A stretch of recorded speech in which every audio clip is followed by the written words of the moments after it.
Hey YouTube, Dan Ottawa here, the best third size 4th tier Pokemon Go battler in the world. And today I was debating between showcasing this team because I did well with it. I got up to 2400 ELO with this team, which is like a couple hundred ELO in I think 2 or 3 days.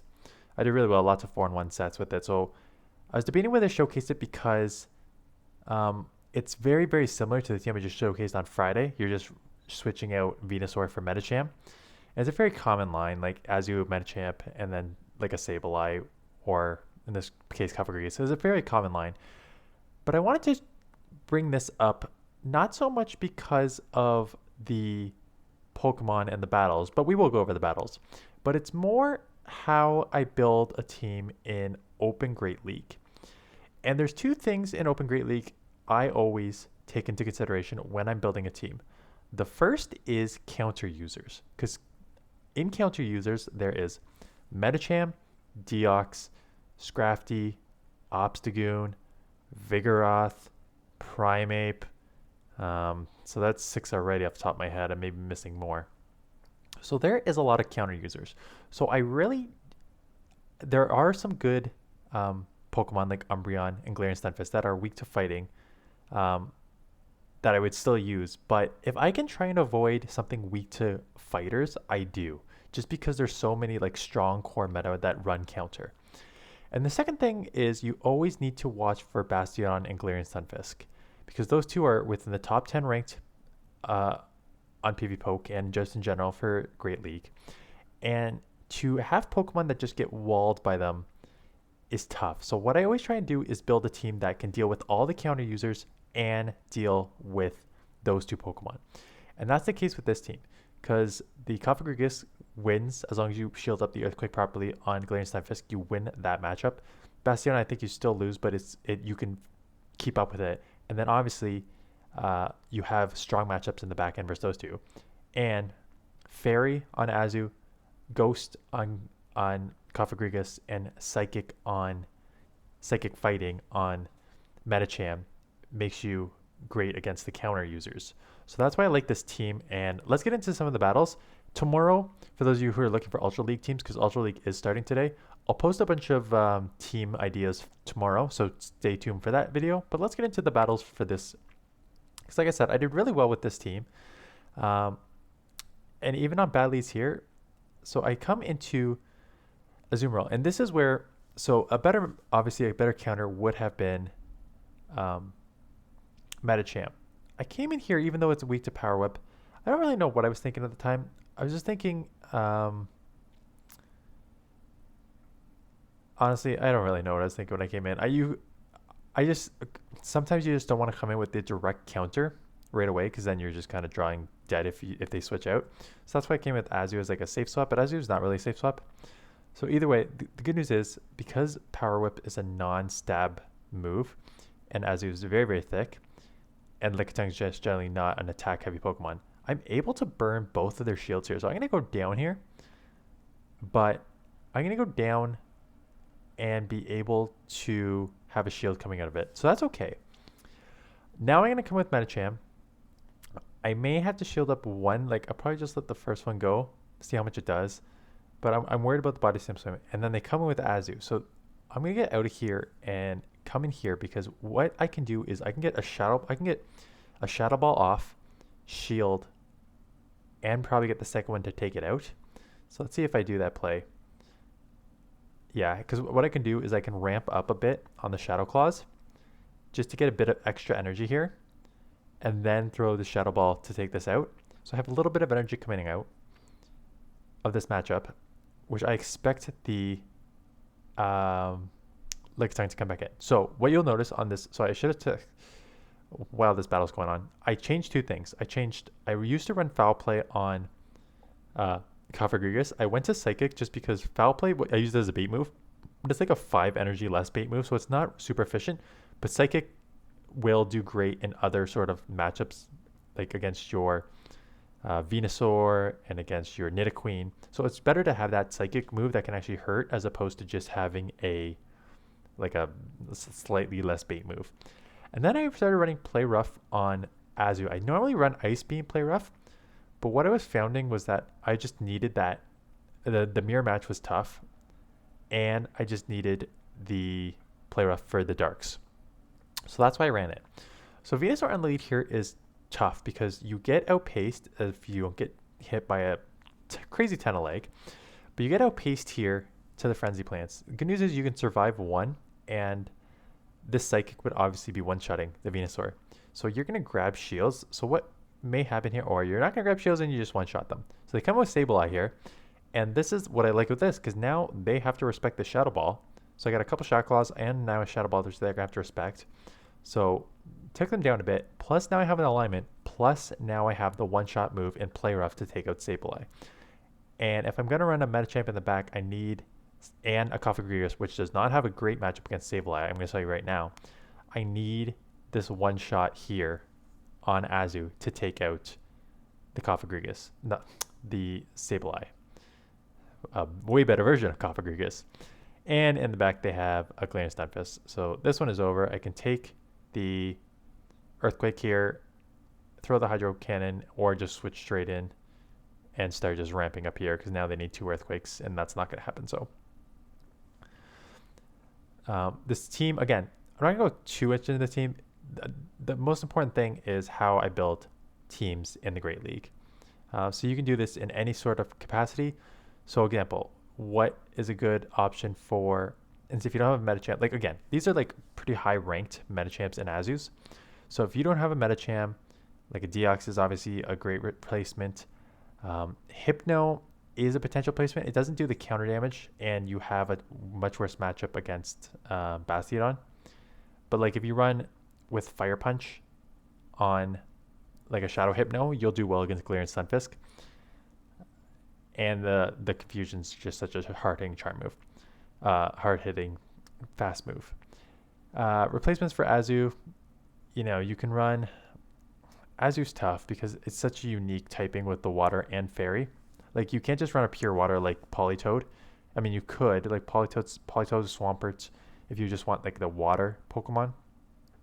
Obviously you lose bulk with those two, but you pick up, well, you have the spamminess in Politoed and then the hard hitting of Swampert.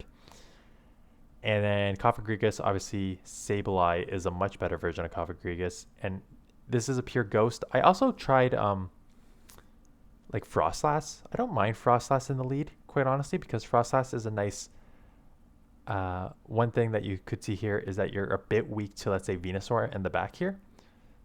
So having a Frostlass that can throw Shadow Ball too. The only problem is then you're double weak to Ghost as well, because it's half Ghost. So you'd be weak to Medicham and Frostlass would be weak to Ghost. So you could replace it with... So the problem is, like, A Ninetales is a great... I really love A Ninetales. But then if you run up against a Bastiodon, you're just walled. And I really do not like that. Like, but don't get me wrong. Like, you can go back to my past teams. I've run my double steel, double flyer, which totally goes against what I just said. And that got me a lot of ELO. So it's not that I don't do those things. It's just that... I don't do them all the time. So as you can see, Venusaur, tough, just tough for this team in general. So replacing Cofagrigus with like an Abomasnow, or I'm trying to think of another like ice type Pokemon. Something that deal with the grass and like a flyer would not be a terrible idea as a replacement there. So this matchup is okay. And when Azu comes in, so this isn't the first time Azu is used. So I found that Azu is used as a safe swap a lot. And so what I often do is I throw the Shadow Ball to either burn a shield or do a lot of chip damage. And I don't mind the chip damage because that usually takes it to about 50%. And then once it's down to like 50%, I can like really outspam with the Play Roughs. So the problem here is because they shielded it up and because they're so far ahead on energy, I'm going to need to shield back here, as opposed to if they didn't shield, I wouldn't have to. But now it's going to be a race to get to these Play Roughs here versus their Play Roughs. And this is why I did this Play Rough, because I ran into far too many mirror matches here. So this is not bad because they gave up Switch here. They're still going to have to shield this because this is probably, well, I guess they don't need to shield it if they're just going to get right down to 1 HP. I'm going to shield because it's probably a Wild Charge. and it is a Psy Shock, so I guess they don't not running Wild Charge, or they couldn't get to it, and I just don't count properly or at all. So now I'm down a shield. I have a little bit of a Cofagrigus left, and I have a Medicham that's okay here. So the fact they're coming with the Azu is not bad for me, because I really need to just launch another Play Rough here to do as much chip damage as I can. So again, I don't care if they let this go. Do I come and start farming something else, or do I force them to throw? Yeah, this is not a bad idea. I'm going to take it down as low as I can. They catch on a Mandibus. I remember this matchup. I was like, why are you you know I'm running Play Rough. In worst case scenario, I throw an Ice Beam, which is also super effective. So all you just did there was take a super effective move, and you didn't shield it. And now you're within Ice Punch range here, because these counters are doing neutral, and Ice Punch is going to be super effective. So one here almost takes it out. Am I able to counter down here? Not quite, but an Air Release is just a pathetic move in general. That two Air Releases is not going to take me out. So now I'm loaded with energy coming out of this, and the Azu's in Ice Punch range. So I can just Ice Punch here, and then hopefully counter down. They have a move, so they're going to need to throw it, or else they're going to get countered down. But then I can just Bubble down or Shadow Claw down, and this match is over. So I don't love that play on their part, catching on the Mandibuzz there. I think that was a big mistake. But a win's a win, so we will take it. So again, I went from about 2200 ELO to 2400 ELO. I am going to be playing Great League again tomorrow morning, just because I really don't like Ultra League. I will come out with a few teams tomorrow for Ultra League that you can potentially use over the week. But yeah, if I can play Great League, I will play Great League. So in this matchup, the Altaria matchup is okay, because you can get to 2 here before they get to 2 Sky Attacks. The thing is, do I let this go and just come in with Azu, or do I try and go for the last one? I try and go for the last one, because I think I can get to 3 Shadow Balls before they get to 2 Sky Attacks. Now and they try and catch on a Skarmory. So this is not terrible. So what I did is I throw here, because I just need the chip damage, and I think hopefully I'm going to get to another one, or I'm going to force them to throw here. So force them to throw here, because what I can do now is probably just come in with, I'm guessing I have to come in with Azu. I could come in and try and do the Ice Punch down. What do I decide to do? Because it's a little too far to bubble. Maybe I'm just going to go for a super aggressive bubble, take a Brave Bird, and just bubble down. We'll see what I do here. And it's just a Sky Attack, so I'm probably going to have to throw, or else they're going to get to another one here. 3, 4, and I try and counter. Okay, so I do counter down, because it takes neutral, because it's half steel. Able to get the Ice Punch off here, which is huge. That's why I love running Ice Punch, because you need this coverage for the Flyers, and then it's pulling onto the back, so this one's over. And Cofagrigus and Umbreon. So this is why running on Cofagrigus is rough, because you have nowhere to go here, except, well, you do have 2 places to go, but you've got to get out of there immediately. So they come in with Skarmory, and at this point, so I take the first Sky Attack, hoping that they don't shield it, because this is a problem with, if you run like Ice Beam, you can at least bait, and now they shielded, so now I'm in trouble, because now I need to either shield in turn and force their second shield, or do I let this go and I survive, because that is pretty thick. I can get this Hydro Cannon off. I need to win switch. I cannot have my Umbreon aligned with their Umbreon aligned with my Cofagrigus, or I'm in huge trouble. So can I bubble down? Just get the bubble down. So I win switch, and I win. And am I going to get the Play Rough off? Oh, no, just short. But that's okay. I just needed alignment there. I can take one foul play. Well, I can take many foul plays, but I'm going to just take one for now. If they start going back to back, I'll probably start shielding one up, just because I need to start countering this down. It's my only option here. So, and out comes the Medicham. So you love to see it. This is a great matchup for my Cofagrigus. Even if it's a Psychic, I'll take it. And it is a Psychic. So it does like 50%, so it's not insignificant. And I think I can outpace to the second move. It's going to be pretty close. Oh, and they let it go. And then it's over. Yeah. Because I have a shield, and I can just do a bunch of counters before. And plus counters plus shield. So that's over. So this one I'm talking about with the Sableye. This is a tough matchup because it's a losing matchup for you because you are out spammed here. So what I thought in this matchup is I can't go down immediately here. I don't know if foul play would. I assume foul play would take me out between the Shadow Claws and the foul play. So I'm like, okay, I know this is a losing matchup. I need to get this as low as I can. Grab a shield back. I may take this down to the 0 shield and lose, and then come in and farm, or just let this go. Okay, so let's go. So I can go either way, either take it down to the 0 shield or the 1 shield here, knowing that they need to throw. It could be return, so I may shield this up. I love shielding up returns just because they're such a hard-hitting move. But I'm gonna take this one, and like it does a lot. And the problem is now I need to throw, or else they're gonna get a foul play off here. So in hindsight, maybe it was better to throw to shield that up. And now we have a mirror match here, and I am already extremely low. This is not looking good. So yeah, Sableye is rough for this team if you cannot align it with Azu. And even against Azu, if it can launch return, like it still does 50%. So take that. Oh, and this is Marowak. It's game over. Yeah, no chance here. There is absolutely 0 chance in this matchup. So that's just tough alignment, tough team comp. Not being able to line up properly. I'm going to need to shield up Shadow Ball or Shadow Bone. Shadow Ball. But they're still going to be able to outpace me. I have to bait here, but even if I bait, I still think they get to it before I get to the move. Should have used the cheat bug, installed the clock out so I can catch on my Azu. And this game's over. Yeah. I think we have maybe one. Oh yeah, Blazing Blaze.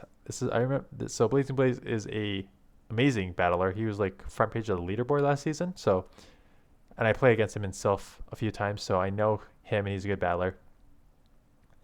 So this was a tough one. I figured he has Energy Ball. I've got to respect it. He baits